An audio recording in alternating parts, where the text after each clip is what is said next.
नमस्कार, आप देख रहे हैं हरियाणा न्यूज और आपके साथ मैं अनु चौधरी। बुलेटिन की शुरुआत करते हैं सुपरफास्ट 100 से। टोक्यो ओलंपिक 2020 में भारत की वेट लिफ्टर मीराबाई चानू ने इतिहास रच दिया है। उन्होंने 49 किलोग्राम में रजत पदक हासिल किया है, जिसके बाद पीएम मोदी ने वेट लिफ्टर मीराबाई को फोन पर शुभकामनाएं दी।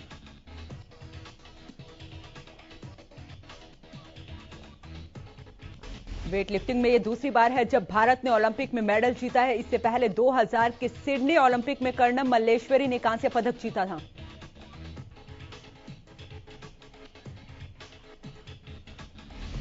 चानू ने क्लीन एवं जर्क में 115 किलोग्राम और स्नैच में 87 किलोग्राम के कुल 202 किलोग्राम वजन उठाकर रजत पदक अपने नाम किया है। सिल्वर जीतने के बाद बोली मीराबाई चानू, मैं खुश हूं, देश को मुझसे उम्मीद थी।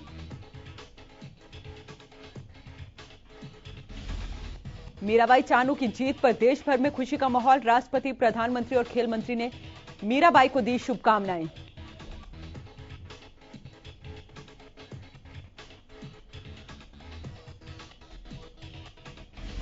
वहीं खेल मंत्री अनुराग ठाकुर ने ट्वीट कर लिखा, पहले दिन भारत का पहला पदक, महिलाओं के 49 किलोग्राम भारोत्तोलन में रजत जीता।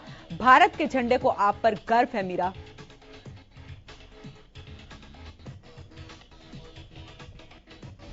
जम्मू कश्मीर में ड्रोन के हमलों का खतरा लगातार बढ़ता जा रहा है। शुक्रवार शाम को जम्मू डिवीजन में 2 ड्रोन देखे गए।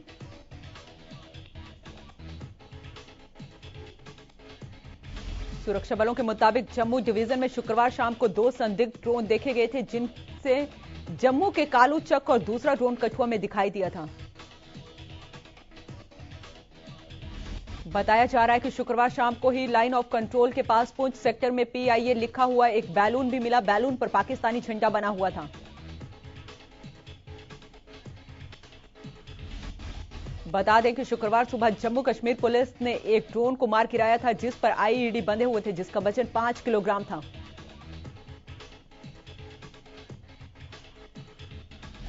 आषाढ़ की गुरु पूर्णिमा के मौके पर पीएम मोदी ने देश को संबोधित किया। देशवासियों को संबोधित करते हुए पीएम ने कहा कि दुनिया को भगवान बुद्ध में आस्था है।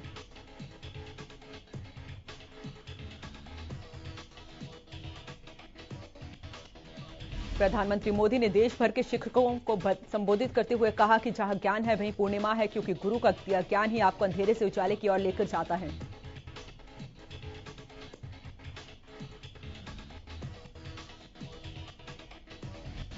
यमुनानगर में गुरु पूर्णिमा पर बीजेपी की अनूठी पहल। समाज के किसी भी क्षेत्र में अपनी उत्कृष्ट भूमिका निभाने वाले गुरुओं को गुरु पूर्णिमा के मौके पर बीजेपी ने किया सम्मानित।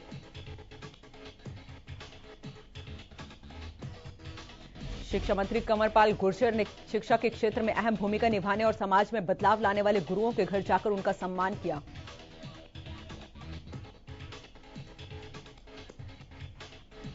शिक्षा मंत्री ने इन गुरुजनों के घर पहुंचकर उन्हें फूल माला पहनाकर, मिठाई देकर और शाल उड़ाकर सम्मानित किया।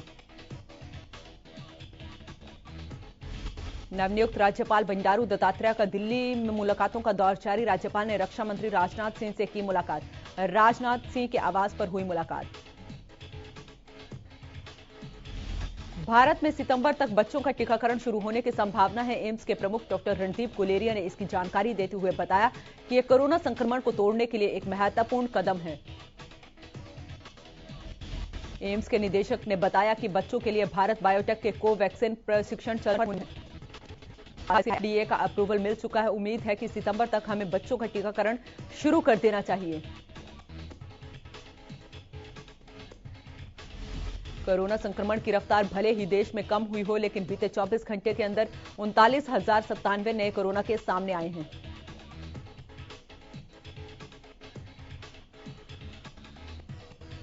वहीं 5 राज्यों में अब भी कोरोना की स्थिति चिंताजनक बनी हुई है। केरल में 24 घंटे के भीतर 17,518 केस सामने आए हैं। वहीं महाराष्ट्र में कुल 6,753 कोरोना केस दर्ज किए गए।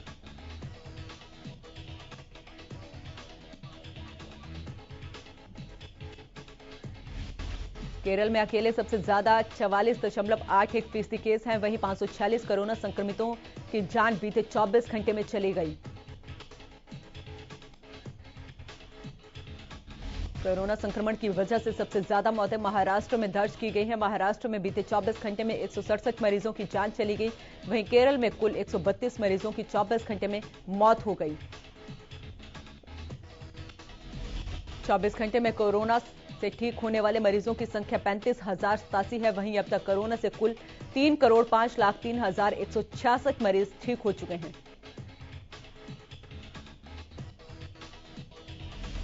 भारत में बीते 24 घंटे में कुल 42,67,799 लोगों का टीकाकरण किया जा चुका है। वहीं अब तक भारत में कुल 42,78,82,261 वैक्सीन की डोज लग चुकी हैं। हरियाणा में नए कोरोना मरीजों के आंकड़ों में उतार चढ़ाव जारी है। बीते 24 घंटे में प्रदेश में कोरोना के 39 नए मामले सामने आए हैं, जबकि कोरोना से 3 लोगों की मौत हो गई।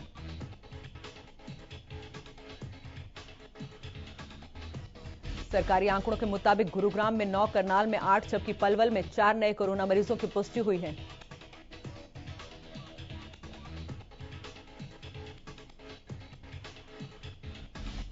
इसी तरह फरीदाबाद, हिसार और सिरसा में कोरोना के 2 नए मामलों की पुष्टि हुई है, जबकि सोनीपत, पानीपत, पंचकुला, यमुनानगर, कुरुक्षेत्र, जींद और झज्जर में सिर्फ एक नए मरीज मिले हैं।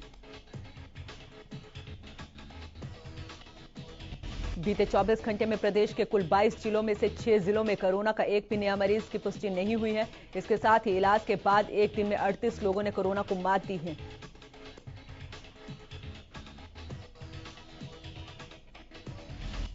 यमुनानगर के डीसी गिरीश अरोड़ा ने कहा है कि सभी दिव्यांगजनों के घरों पर जाकर उन्हें वैक्सीन लगवाई जाएगी।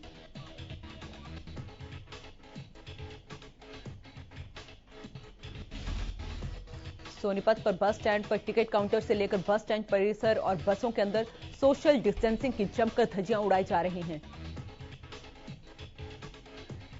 वहीं बस काउंटर पर टिकट काटने वाले कर्मचारी से लेकर बस में यात्रा करने वाले लोग मास्क लगाना भूल गए हैं। जहां कोरोना की दूसरी लहर पूरी तरह से खत्म भी नहीं हुई है और तीसरी लहर का अंदेशा जताया जा रहा है।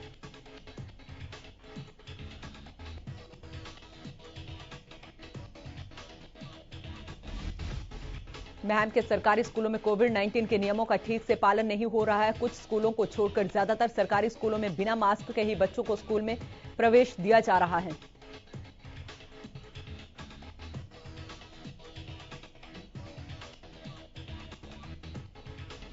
जब हरियाणा न्यूज के महम के राजकीय कन्या वरिष्ठ माध्यमिक विद्यालय का दौरा किया तो वहां पर बड़ी लापरवाही सामने आई है। क्लास में सोशल डिस्टेंसिंग का पालन नहीं किया जा रहा था। वहीं बिना मास्क लगाए ही बच्चों की पढ़ाई हो रही थी।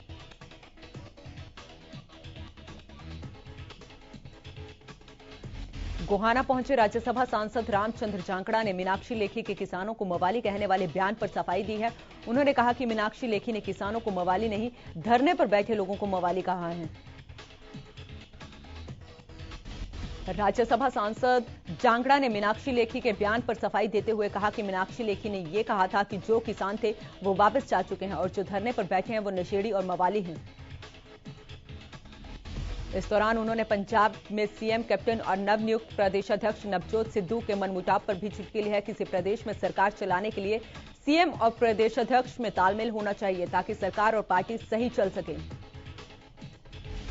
इधर रेवाड़ी के शाहजहांपुर बॉर्डर पर किसानों को संबोधित करते हुए किसान नेता राकेश टिकैत ने कहा कि अभी किसान आंदोलन 35 महीने और चलेगा। वहीं इस दौरान केंद्रीय राज्य मंत्री मीनाक्षी लेखी पर तंज कसते हुए टिकैत ने कहा कि चांदी के बर्तन में खाने वाले किसानों को मवाली कहते हैं। उन्होंने कहा कि मंत्री सिर्फ बोलने वाली हैं, ये लिखने वाला कोई और ही है। वहीं चुनाव लड़ने को लेकर टिकैत ने कहा कि संयुक्त मोर्चा का लक्ष्य चुनाव लड़ना नहीं है। किसान लोकतांत्रिक तरीके से अपनी बात कर रहे हैं। वहीं सरकार के साथ बातचीत पर उन्होंने कहा कि किसान सरकार के साथ वार्ता के लिए तैयार हैं, लेकिन सरकार शर्त बातचीत चाहती है। नए कृषि कानूनों को रद्द करने की मांग को लेकर पिछले 8 महीने से किसान लगातार दिल्ली के बॉर्डरों पर बैठे हुए हैं और अब किसान दिल्ली के जंतर मंतर पर भी किसान संसद चला रहे हैं। एक तरफ संसद का मॉनसून सत्र चला हुआ है तो दूसरी तरफ किसान अपनी संसद चला रहे हैं। इसी कड़ी में 40 संगठनों से रोजाना 5-5 किसान सिंघू बॉर्डर से दिल्ली जंतर मंतर के लिए रवाना हो रहे हैं। सिरसा में बरनाला रोड पर धरना देने के मामलों में पुलिस ने प्रदर्शनकारी किसानों पर मामला दर्ज कर लिया है। मामले में ईएसआई सुशील कुमार की शिकायत पर 11 नामजद समेत 400 किसानों के खिलाफ रोड जाम करने और कोरोना नियमों की अवहेलना करने के मामले में कार्रवाई की गई है। गौरतलब है कि डिप्टी स्पीकर की गाड़ी पर हमले के मामले में 5 किसानों की गिरफ्तारी की गई थी, जिनकी रिहाई को लेकर किसान धरना दे रहे हैं। बीजेपी के प्रदेश अध्यक्ष ओम प्रकाश धनखड़ को बादली में किसानों ने काले झंडे दिखाकर रोष जाहिर किया है। धनखड़ बीजेपी मंडल कार्यकारिणी की बैठक को संबोधित करने बादली के श्रीराम वाटिका में पहुंचे थे। इसी दौरान जैसे ही किसानों को बीजेपी अध्यक्ष धनखड़ के पहुंचने की सूचना मिली तो वह भी एकत्रित होकर वाटिका के बाहर पहुंचे। इस दौरान पुलिस ने किसानों को वाटिका से करीब 100 मीटर दूरी पर रोक दिया। काफी संख्या में एकत्रित किसानों ने अपने हाथों में काले झंडे लिए हुए थे। किसानों ने बीजेपी सरकार और प्रदेश अध्यक्ष के खिलाफ जमकर नारेबाजी की।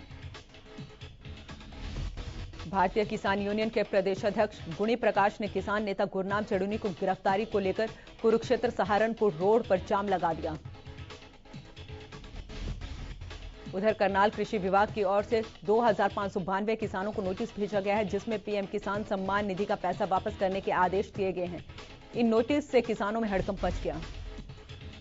गौरतलब है कि छोटे किसानों को पीएम सम्मान योजना के तहत 6000 प्रति साल दिए जाते हैं, जिसके तहत सरकार ने इन किसानों के खाते में 7 किश्तें जमा कराई। लेकिन 2592 किसानों द्वारा अपने एफिडेविट में गलत जानकारी दी गई है। जो किसान इनकम टैक्स भर रहा है, जिस किसान की आईटीआर भरी हुई थी या फिर वो अमीर होते हैं, उन्होंने पीएम सम्मान निधि का लाभ लिया, सरकार को गलत जानकारी दी है। अब सरकार ऐसे किसानों को नोटिस भेज पैसा वापस मांग रही है। वहीं किसान इनकम टैक्स भरने की बात से इंकार कर रहे हैं। किसानों ने कई किसानों को गलत नोटिस देने का भी आरोप लगाया है। झज्जर के डीसी श्यामलाल पूनिया ने शुक्रवार को अधिकारियों को साथ लेकर केसीबी ड्रेन का जायजा लिया है। उन्होंने गांव कुलताना से लेकर छुड़ानी तक ड्रेन का जायजा लेते हुए काम की समीक्षा की। साथ ही उन्होंने अधिकारियों के खेतों में खड़े पानी को जल्द निकालने, ड्रेन की पट्टी को मजबूत करने का आदेश भी दिया।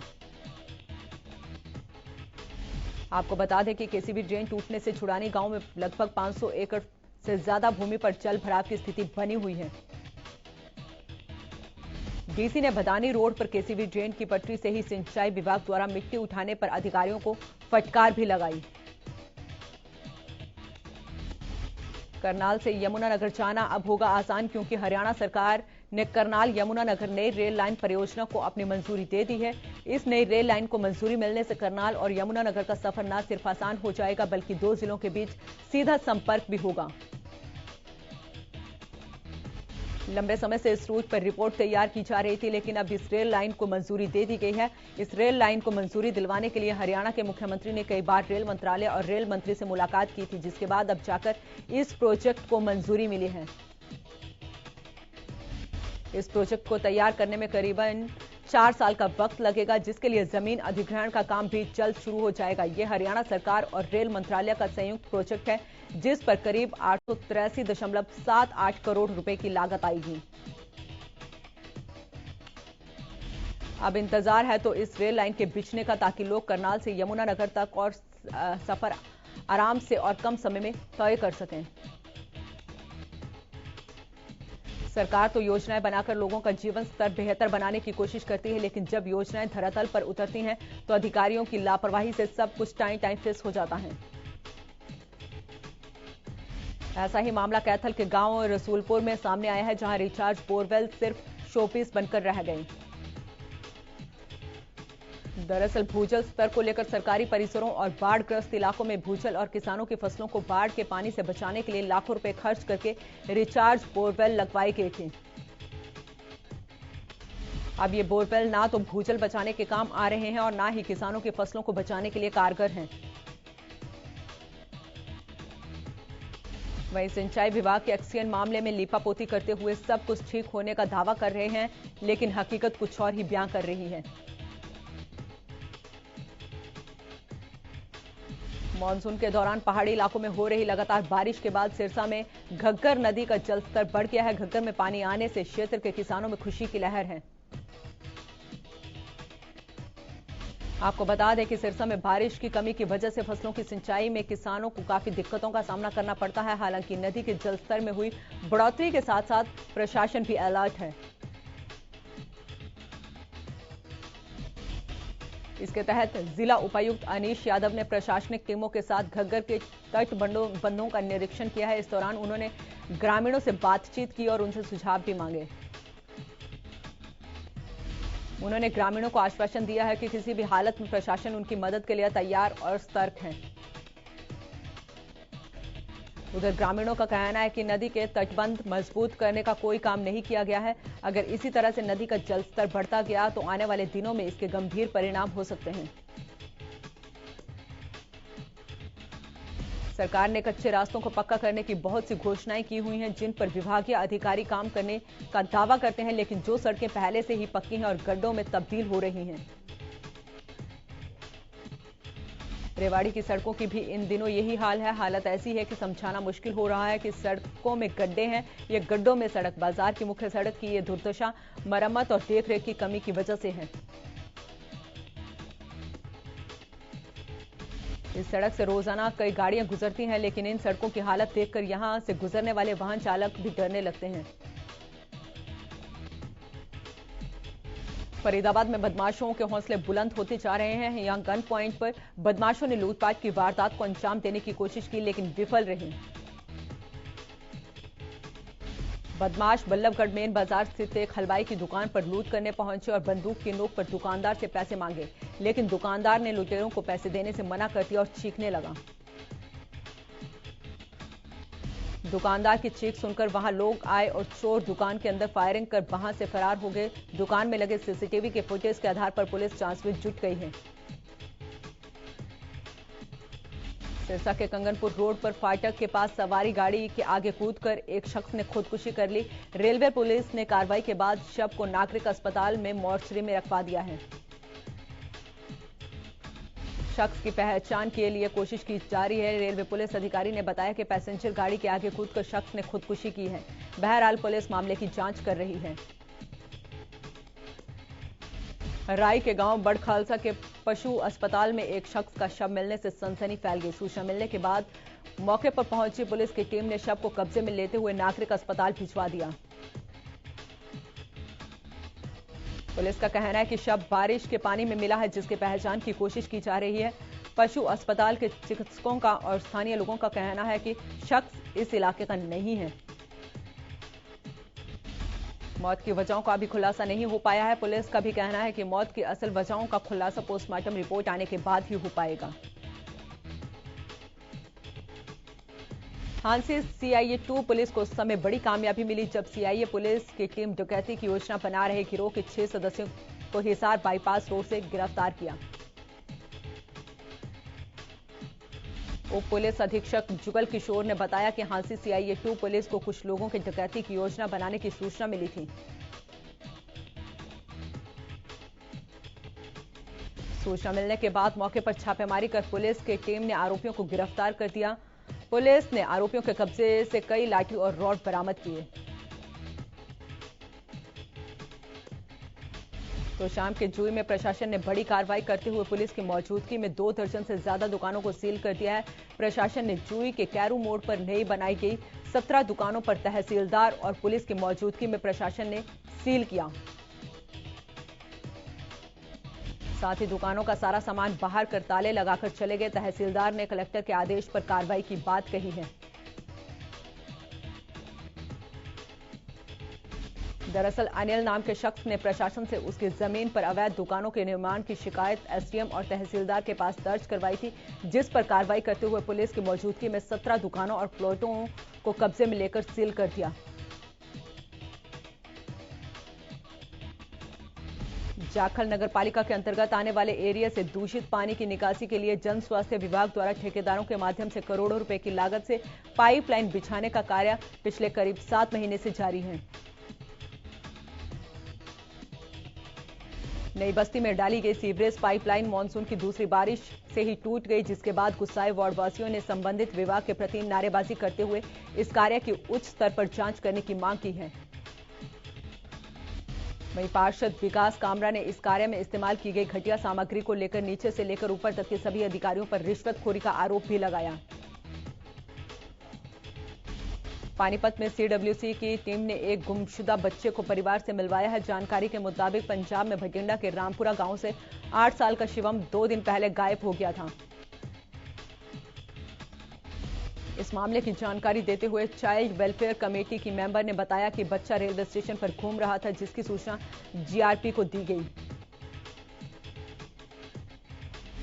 जिसके बाद टीम मौके पर पहुंची और बच्चे की काउंसलिंग कर घर की जानकारी मांगी, जिसके बाद उसके परिवार को सूचना दी गई। पंचकुला में कॉलोनियों को नशा मुक्त कराने के लिए सेक्टर 16 पुलिस चौकी पर लोगों ने नारेबाजी करते हुए घेराव किया। इस दौरान स्थानीय लोगों के साथ साथ कांग्रेसी पार्षद भी शामिल हुए। लोगों का कहना है कि राजीव कॉलोनी, इंदिरा कॉलोनी और बुड़नपुर में लगातार नशाखोरी बढ़ रही है, जिससे इलाके में आपराधिक घटनाएं भी बढ़ने लगी हैं। मामले को लेकर स्थानीय लोग विधानसभा अध्यक्ष, गृह मंत्री, पंचकुला पुलिस कमिश्नर और पुलिस उपायुक्त समेत सभी बड़े अधिकारियों के पास जाकर गुहार लगा चुके हैं। बावजूद इसके कॉलोनियों में नशे का कारोबार और नशाखोरी बदस्तूर जारी है। गोहाना रोहतक रोड पर स्थित आर्य नगर कॉलोनी में बंधन बैंक को लूटने के प्रयास मामले में गिरफ्तार 2 आरोपियों को शुक्रवार को गोहाना सिटी पुलिस ने कोर्ट में पेश कर 3 दिन के पुलिस रिमांड पर लिया है। दोनों गिरफ्तार आरोपियों पर पहले भी कई लूट डकैती के आपराधिक मामले दर्ज हैं और दोनों पहले भी जेल जा चुके हैं।